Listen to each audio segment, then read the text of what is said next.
Another fun episode, changing out the damn alternator. Okay, so we got it off, but I can't get, here it is here, but I can't get the thing out. There, hey, there it is there.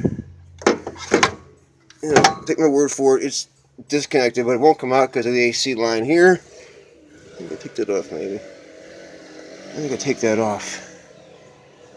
That might help. Is there a hose there? There is. Maybe I'll take off this, and I'll take this one off here. And then since there's a rubber hose here, and a rubber hose here, maybe this part can bend out of the way. Other option is to pull it out from the top, but I have to take off this heat duct, this air duct. You know, I've never seen an alternator with an air duct, but I guess they got air ducts now. One other thing, when I was taking this off, you know, I didn't mention before, but the mounting bolts, you don't want to just start with one and completely take it off. You want to loosen them one at a time, just a little bit, and then you can start taking them off. The best way to do it is to leave the one on top for last, because that'll keep the weight of the alternator from pulling down, and it'll just cause more pressure on the lower bolts, making them harder to take off. So and that's actually in the manual anyways to do it like that.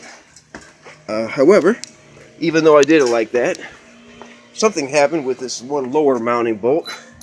It did not want to come off right, and as you see here, I don't know if somebody already changed this thing before and didn't put the thing on right, but it was, well, it didn't strip, it didn't break. I thought it was going to break. It got so hard to turn, but you can see right there that part of the metal on the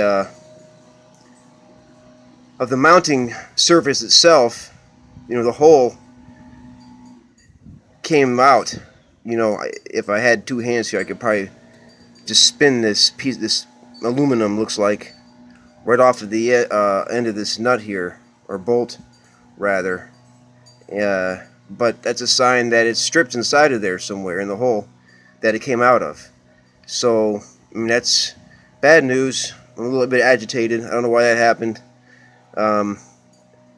I can't put it back in like this. If I can't get that piece of metal off of there, it should spin off once I get a pair of pliers on it.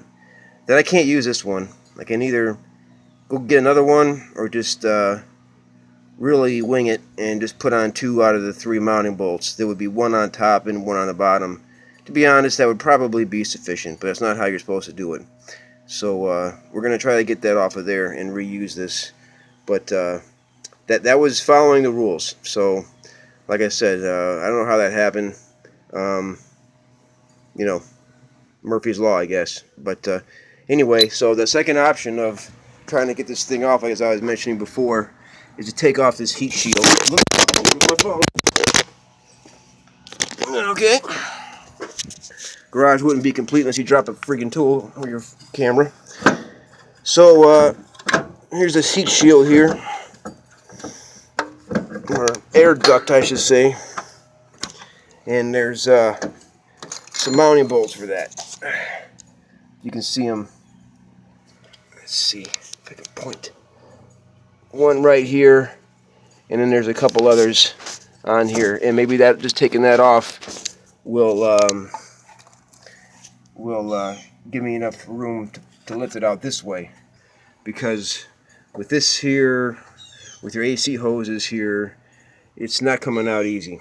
The manual did say to take off that heat duct, but it was really hard to access these screws when it was still on. So I think I'm going to do that first before trying to undo that lower air conditioning hose. And if that doesn't work, I can't get it out from the top here, then we'll go the other route down to the bottom. But And by the way, these all the mounting bolts and the battery cable bolt were 13 millimeter sockets I needed, not 14 or 15 like I thought. It was 13 millimeter. So you need a 13 millimeter socket. And these things, these mounting bolts on this air duct, look like they have Phillips head screws and also 8 millimeter hex nuts to get them off. So that's what we're gonna be doing next. We'll try to get that thing out of there, and then it'll be on to replacing this belt. I don't know, maybe. I mean, it's kind of shiny here, but there's no cracks in the inside.